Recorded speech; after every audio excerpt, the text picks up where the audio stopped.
नमस्कार। आप सभी बच्चों का एक बार फिर से स्वागत है हमारे चैनल बघेल सर केमिस्ट्री में।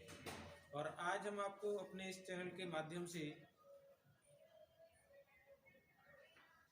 कक्षा 12 की रसायन विज्ञान के पाठ नंबर 10 के कुछ ऑब्जेक्टिव सवाल हैं, जो कि इस साल जो बोर्ड का पैटर्न है उस बोर्ड के पैटर्न के साथ में ऑब्जेक्टिव सवाल भी आएंगे। तो ऑब्जेक्टिव सवालों को आप किस तरीके से सॉल्व करेंगे और उनका एक्सप्लेनेशन क्या होगा, थ्योरी में भी एक्सप्लेनेशन क्या होगा, आपके द्वारा उसका आंसर क्या चूज किया जाएगा और उस आंसर को आप किस तरीके से निकालेंगे।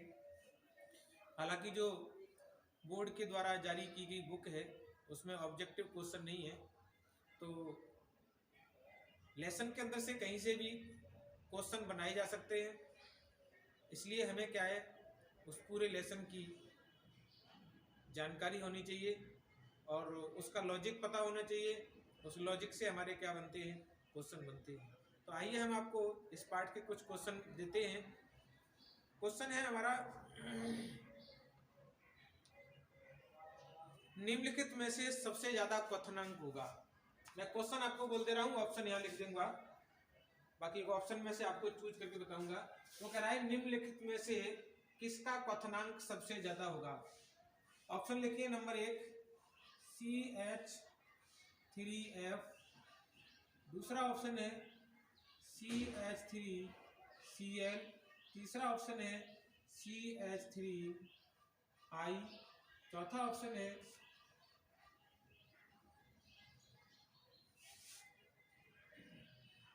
CH3Br। अब वो पूछ रहा है निम्नलिखित में से सबसे ज्यादा क्वथनांक किसका होगा। क्वथनांक पूछ रहा है सबसे ज्यादा किसका होगा। तो क्वथनांक का मतलब है, देखिए हमारे पास लॉजिक क्या होता है कि एल्किल हैलाइड और एरिल हैलाइड। एल्किल हैलाइड में क्या होता है, जब R की संख्या समान होती है तो जो हैलोजन होते हैं उनका अणुभार बढ़ने के साथ साथ, हैलोजन का अणुभार बढ़ने के साथ साथ उनका क्वथनांक बढ़ जाता है। तो हैलोजन का अणुभार सबसे ज्यादा किसका है, सबसे ज्यादा है CH3I का। तो इनमें क्या होता है, इनमें जो क्वथनांक का क्रम है वो सबसे ज्यादा होगा आयोडाइड का, उसके बाद होगा RBr का, उसके बाद होगा RCl का, और सबसे कम जो होगा वो होगा RF का। तो क्वथनांक सबसे ज्यादा किसका है, मैंने आपको ये बता दिया कि जब इसमें एल्किल ग्रुप समान होते हैं तो समान एल्किल ग्रुप में जो क्वथनांक होता है वो हैलोजन के अणुभार बढ़ने के साथ साथ बढ़ता है। तो इसका मतलब है कि सबसे ज्यादा क्वथनांक किसका होगा, आयोडाइड का, उससे कम ब्रोमाइड का, उससे कम क्लोराइड का, उससे कम क्लोराइड का होगा। तो हमारे इसमें जो ऑप्शन है वो रहेगा ये। जो ऑप्शन कहीं भी लिखा हो उससे कोई मतलब नहीं है। आपको जो आंसर देगा वो केवल इस पैटर्न पर देगा, आपको ध्यान रखना चाहिए। इस तरीके से आपको क्या करेंगे, ध्यान रखेंगे। तो ये हमारा एक सवाल का ऑप्शन हुआ। दूसरा सवाल हमारा दिया है, SN बन क्रिया के प्रथम पद में बनता है। SN बन रिएक्शन के प्रथम पद में बनता है, प्रथम पद में बनता है। अब इसकी मैं आपको रिएक्शन बता देता हूं। बनता होगा क्या, इसमें एक दिया है एक्सेप्टेबल मुक्त मूलक, मुक्त मूलक। दूसरा जो एग्जाम्पल दिया है वो कार्बोरेडाइन, तीसरा जो एग्जाम्पल दिया है वो कार्बोधनाइन,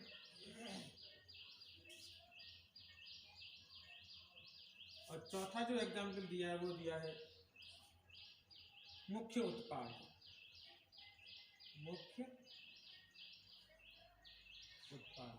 तो यहाँ पर आपको समझना ये पड़ेगा कि आपको इसमें, क्योंकि मैंने आपको पहले ही बता दिया है कि जो किताब बुक है उस बुक में ऑब्जेक्टिव सवाल नहीं है, ऑब्जेक्टिव क्वेश्चन नहीं है कि वहाँ से उठा के वो आपको ऑब्जेक्टिव दे देगा। कोरोना के काल में क्या है कि समय हमारे पास पीरियड कम हो गया है, टाइम पीरियड कम हो गया है, सिलेबस का थोड़ा लोड ज़्यादा रहता है। तो उसके आधार पर आपको क्या किया गया है, शॉर्ट क्वेश्चन भी बहुत दिए गए हैं और शॉर्ट क्वेश्चन के साथ साथ 9 जो क्वेश्चन है वो आपको ऑब्जेक्टिव भी दिए गए हैं। तो इसमें ऑब्जेक्टिव में SN बन की आपको मैकेनिज्म पता होगी, तब आप वहां से आप सवाल को सॉल्व कर सकते हैं। तो सवाल को सॉल्व करने के लिए मैंने क्या लिखा, यहाँ पर हमने लिखा C, ये हमारे पास कार्बन है, और कार्बन के साथ 3 इस प्रकार के कोई भी समूह जुड़े होंगे, चाहे एल्किल समूह ले लें चाहे आप कोई भी ले लें। यहाँ पर हमने क्या ले लिया, एक PX ले लिया। ये जो होती है वो स्लो प्रोसेस होती है। कौन सी होती है, स्लो प्रोसेस। और ये जो प्रोसेस होती है यानी इसमें जो बॉन्ड टूटता है वो टूटने के 2 कारण हैं, और 2 कारण के साथ साथ हम आपको क्या है, ये जो होती है वो ध्रुवीय विलायक में क्रिया कहाँ होती है, ध्रुवीय विलायक के अंतर्गत होती है। और दूसरा क्या है, जब ध्रुवीय विलायक के अंतर्गत क्रिया होती है तो दूसरा इसमें पैटर्न ये रहता है कि जो कार्बन और हेलोजन है उनके बीच में विद्युत ऋणात्मकता में अधिक अंतराल होता है। जब विद्युत ऋणात्मकता में अधिक अंतराल होता है तो ये जो बॉन्ड है, बॉन्ड के यानी जो संयोजी इलेक्ट्रॉन होते हैं वो आपके हेलोजन की ओर विस्थापित हो जाते हैं। तो हेलोजन को हो जाता है आंशिक ऋणावेश और कार्बन का जाता है आंशिक धनावेश। तो इस तरीके की इसमें घटना हो जाती है। ये बॉन्ड जो है वो वैसे भी पोलराइज हो जाता है। हालांकि यहाँ से भी एक सवाल बनता है कि सी बॉन्ड एक्स आबंध की प्रकृति बताइए। तो सी बॉन्ड एक्स आबंध की प्रकृति का मतलब है कि कार्बन और हेलोजन के बीच में विद्युत ऋणात्मकता का अंतराल अधिक होने से, हेलोजन की विद्युत ऋणात्मकता अधिक होने से साझे के जो इलेक्ट्रॉन है, सहसंयोजी जो इलेक्ट्रॉन है वो हेलोजन की ओर विस्थापित हो जाते हैं, जिससे इसमें ध्रुवता उत्पन्न हो जाती है। तो जब ये टूटता है तो ये क्या बनेगा, कार्बन, और इस तरीके से हमारा ये पॉजिटिव बन जाएगा, प्लस जो है वो X नेगेटिव बनेगा। अर्थात बनने वाला जो उत्पाद होगा वो कौन सा होगा, कार्बोधनाइन। क्या बोलते हैं इसको हम, कार्बोधनाइन बोलते हैं, या करके हम इसको कार्बोनियम आयन भी बोलते हैं, कार्बोनियम आयन, इसको कार्बोनियम आयन भी कहा जाता है। तो यहाँ क्या हो गया, SN1 अभिक्रिया में मुख्य प्रथम पद में बनता है। ये हमारी प्रथम पद की प्रोसेस होगी, यानी स्टेप कौन सा है, ये स्टेप फर्स्ट है। स्टेप कौन सा हमारा, फर्स्ट। तो प्रथम स्टेप में क्या बनता है, कार्बोधनाइन या कार्बोनियम आयन। कभी कभी कार्बोधनाइन की जगह कार्बोनियम आयन भी दिया हो सकता है। तो ये हमारा सवाल यहाँ से इसका आंसर ये होगा, बशर्ते जब आपको इसका पैटर्न पता होगा तब आप सवाल को सॉल्व कर सकते हैं। तो ये हमारे 2 सवाल इस तरीके से हुए। अगला सवाल लेते हैं, हमारे पास क्या है, अगला सवाल है 2-क्लोरोब्यूटेन की अभिक्रिया एल्कोहलीय KOH से कराने पर मुख्य उत्पाद होगा। इनको हटा देते हैं, अगला क्वेश्चन देखते हैं, देखिए क्या है।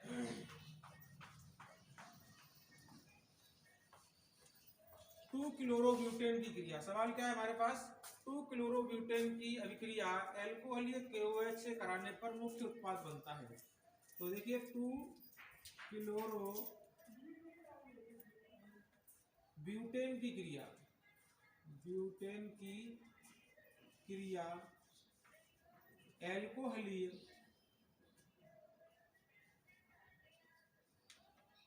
KOH से कराने पर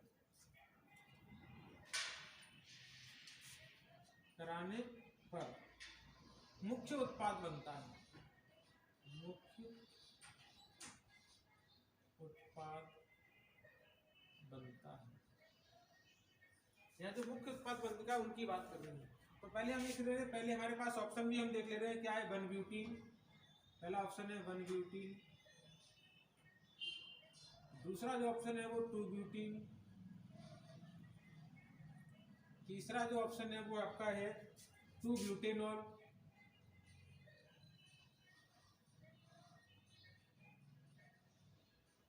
चौथा जो ऑप्शन है वो आपका है 1-ब्यूटेनॉल।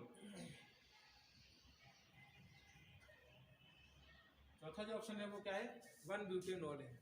तो अब इस क्रिया की पहले तो मैकेनिज्म हमें पता होनी चाहिए। पहले हम क्या लिखते हैं, 2-क्लोरोब्यूटेन लिखते हैं। हमने लिखा CH3 single bond CH2 single bond CH, यहाँ ले लिया हमने Cl, यहाँ ले लिया हमने CH3।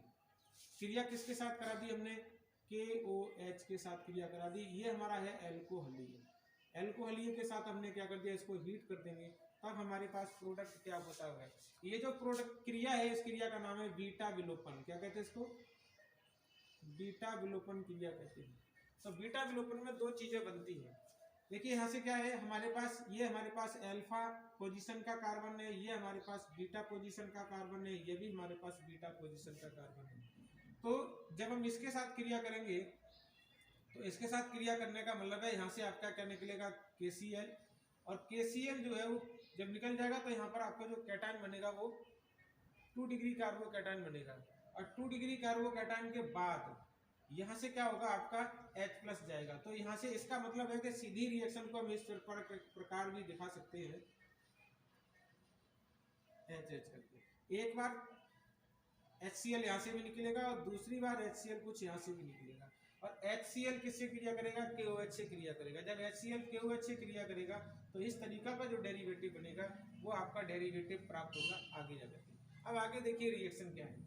रिएक्शन में जो है वो दो प्रकार की एल्कीन बनाती है। अगर हमारा Cl इस बीटा हाइड्रोजन को लेके जाएगा तो डेरिवेटिव बनेगा CH3 single bond CH2 single bond CH और डबल बॉन्ड CH2।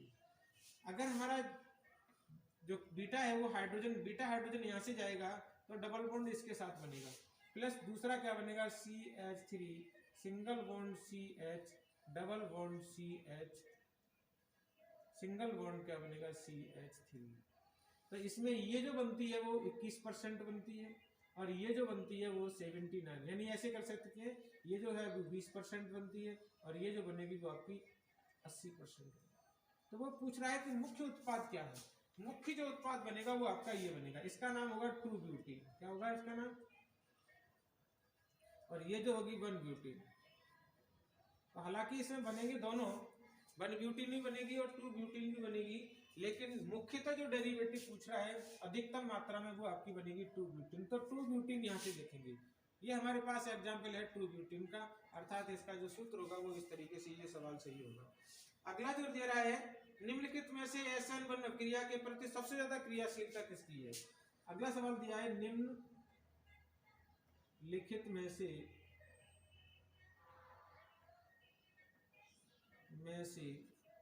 SN1 अभिक्रिया के प्रति SN1 रिएक्शन के प्रति सबसे ज्यादा क्रियाशील है, सबसे ज्यादा क्रियाशील है। तो सबसे ज्यादा क्रियाशील डेरिवेटिव वो क्या है? तो देखिए हमें पहले एग्जाम्पल ले ले रहे हैं हम आपको। इसमें दिया है CH3 का होल थ्राइस CCl पहले एग्जाम्पल में। दूसरे में क्या दिया है? बेंजीन का कोई डेरिवेटिव दिया है, क्लोरोबेंजीन दी है। तीसरे में क्या दिया है एग्जाम्पल इसमें? तीसरा ऑप्शन दिया है हमें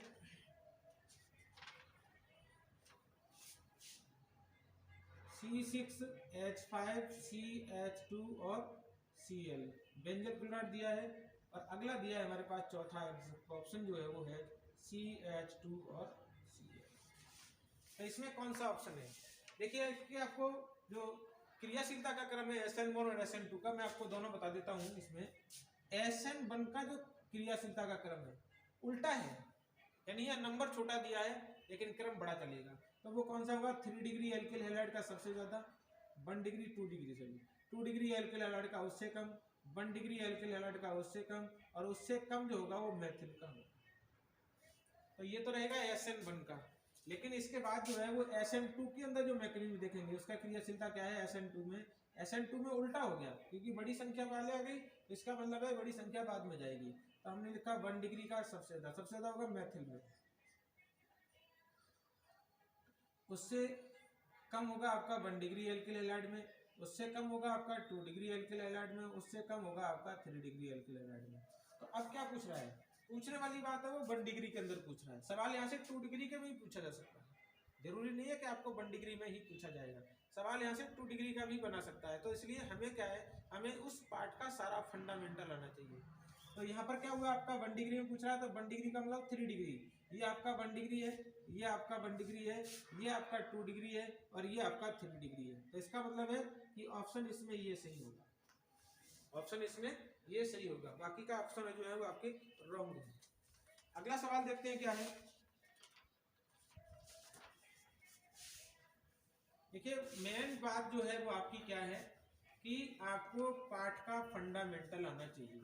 अगर आपको पार्ट का फंडामेंटल आता है तो आपको क्वेश्चन कहीं से भी, चाहे 1 नंबर से बना के दे, चाहे 2 नंबर से बना के दे, चाहे 3 नंबर का बना के दे, क्वेश्चन आप सॉल्व कर देंगे। अगला सवाल जो दिया है वो क्या है? निम्नलिखित में से X होगा, यानी निम्नलिखित में से X होगा। निम्नलिखित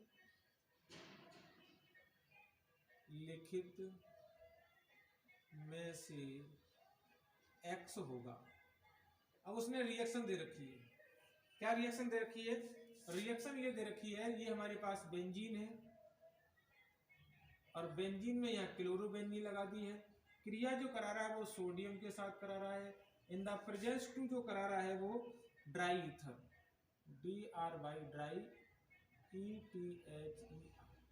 जब ड्राई ईथर कराएगा, देखिए कोई भी एल्किल हैलाइड जो है जब वो सोडियम के साथ क्रिया करता है तो उसका नाम जो होता है वो वुड्स के नाम से आ जाता है। वुड्स फिटिंग है, वुड्स अभिक्रिया है ना, वुड्स अभिक्रिया है, फिटिंग अभिक्रिया है, वुड्स फिटिंग अभिक्रिया है। तो यहाँ जो है वो इसके ऊपर डिपेंड बात कर रही है। क्रिया जो है वो अपने 3 क्रियाएं पढ़ी हैं।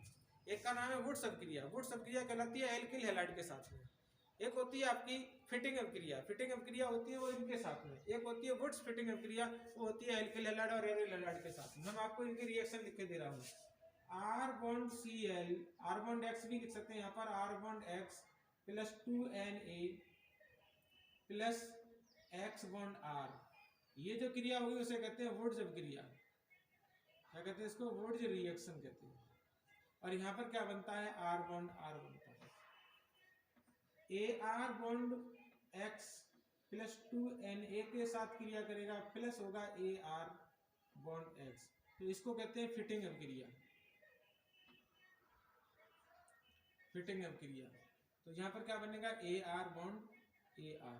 और अगला है आपका AR bond X plus 2Na bond plus X bond R। यहाँ पर देखिए क्या है, दोनों डेरिवेटिव अलग हो गए। यहाँ ये आपका एरिल हैलाइड है, यहाँ पर एल्किल हैलाइड है। इसका नाम है वुड्स फिटिंग अभिक्रिया। वुड यानी वुड्स तो यहाँ ले ली और फिटिंग इससे ले ली, तो वुड फिटिंग रिएक्शन। यहाँ से क्या बनेगा? AR बॉन्ड R बनेगा। तो यहाँ पर हमारे पास क्या है? हमारे पास 2 एल्किल एरिल समूह है। तो हमने यहाँ पर क्या जोड़ेंगे? इस तरीके से हम इनको जोड़ते हैं। इस तरीके से ये जो डेरिवेटिव जुड़ जाएंगे, यहाँ पर जो बनेगा वो बाइफेनिल। क्या नाम इसका? बाइफेनिल डेरिवेटिव बनेगा। अब इसमें देख लेते हैं क्या है। इसमें बेंजीन दे रहा है, बेंजीन बनेगी नहीं। टोलुइन दे रहा है, टोलुइन बनेगी नहीं। अगला दे रहा है बाइफेनिल, तो बाइफेनिल हमारा ये डेरिवेटिव बन जाएगा। देखिए रिएक्शन आपको आनी चाहिए और रिएक्शन के बाद फंडामेंटल आनी चाहिए। मैं आपको बार बार यही बात रिपीट कर रहा हूँ, क्योंकि इस बार ऑप्शन नहीं है, इसमें किताब में ऑप्शन नहीं है, तो ऑप्शन कहाँ से देंगे? अब अगली बार किताब पहले छप चुकी है, ऑप्शन के लिए पैटर्न बोर्ड ने बाद में बनाया है, तो आपको फंडामेंटल जरूर याद करना पड़ेगा। अगर आप यहाँ पर चूक जाएंगे तो आपका नंबर चला जाएगा। आपके जो आप टारगेट लेके रखे हैं 99 का और 100 का, वो 100 का टारगेट आपका सॉल्व नहीं होगा यदि आप पाठ की पूरी गहराई से स्टडी नहीं करेंगे। तो इससे हमारा सहयोग रहेगा आपके। मैं आपको क्वेश्चन को सॉल्व कर करके बता रहा हूँ, तो इस तरीके से आपको कहीं से भी सवाल बन सकता है। ऑब्जेक्टिव सवाल में और 1 नंबर के जो क्वेश्चन होते हैं उनमें बनाने के लिए उसको कहीं ज़्यादा माथापड़ी नहीं करनी पड़ेगी। आपको इस तरीके से सवाल कहीं से भी प्राप्त हो सकता है। इसलिए आपको मेरा कहना बार बार यही रहता है कि आप जो है वो क्या करेंगे? मोर स्टडी करेंगे, किताब को घुस के पढ़ेंगे, किताब को पढ़ेंगे। किताब से, सिलेबस से कहीं भी क्वेश्चन कोई बाहर नहीं जाएगा। सारा क्वेश्चन जो होगा वो सिलेबस के अंदर होगा, किताब के अंदर होगा। तो इसमें क्या होगा? इसमें जो ऑप्शन हमने बताया वो आपका बाइफेनिल है। आपका बाइफेनिल इसके अंदर दिया हुआ है, आप उसको पढ़ सकते हैं। अगला दिया है निम्नलिखित में से SN2 अभिक्रिया के प्रति ज्यादा क्रियाशील है। अगला है निम्न, सवाल मैंने अभी आपको बताया था, निम्नलिखित में से SN2 क्रिया के प्रति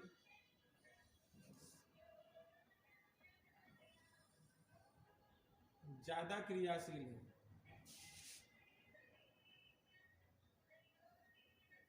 ज्यादा क्रियाशील कौन सा उसमें दे रखा है? उसने CH3Cl, दूसरा ऑप्शन दे रखा है CH3 का होल ट्वाइस CHCl, तीसरा दे रखा है CH3 का होल थ्राइस CCl, चौथा दे रखा है उसने CH3 single bond CH2 single bond Cl। तो देखिए मैंने क्रियाशीलता का जो क्रम था वो इसमें लिखा था SN2 में। SN2 में क्या होता है 1 डिग्री सबसे ज्यादा होता है, मैथिल दिया है तो मैथिल सबसे ज्यादा है, मैथिल के बाद आएगा 1 डिग्री, 1 डिग्री के बाद आएगा 2 डिग्री, 2 डिग्री के बाद आएगा 3 डिग्री। तो ये तो हमारे पास 1 डिग्री है, ये हमारे पास 3 डिग्री है, ये हमारे पास 2 डिग्री है और ये हमारे पास मैथिल हैलाइड है। तो आपको सबसे ज्यादा क्रियाशील कौन होगा, ये होगा। तो ऑप्शन आपका ये रहा 1, ये आपके 2, क्योंकि टाइम थोड़ा है ज़्यादा लंबी वीडियो हो जाएगी अगर ये सारे ऑप्शन इस तरीके से लिखेंगे तो ये आपका सवाल इसके अंदर हो गया है। अगला सवाल जो दिया है वो क्या है, दी गई अभिक्रिया किसका उदाहरण है, दी गई रिएक्शन किसका उदाहरण है, किसका उदाहरण है। तो दी गई रिएक्शन है वो किसका उदाहरण है, रिएक्शन क्या दे रखी है उन्होंने, रिएक्शन दे रखी है C2H5Br प्लस KCN के साथ क्रिया करा दी उन्होंने। एरो जो दिया है वो क्या दिया आपका CH2H5Cn प्लस दिया उन्होंने KBr। यह रिएक्शन जो है वो किस पैटर्न पर की गई है उसका रेखा है, ऑप्शन है आपका विलोपन, दूसरा जो ऑप्शन है वो है नाभिक स्नेही प्रतिस्थापन,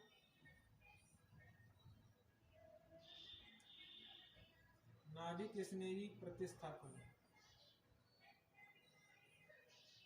तीसरा जो ऑप्शन दे रखा है वो है आपका रेडॉक्स अभिक्रिया,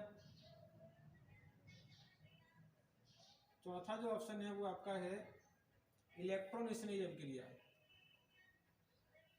इलेक्ट्रॉन स्नेही रिएक्शन।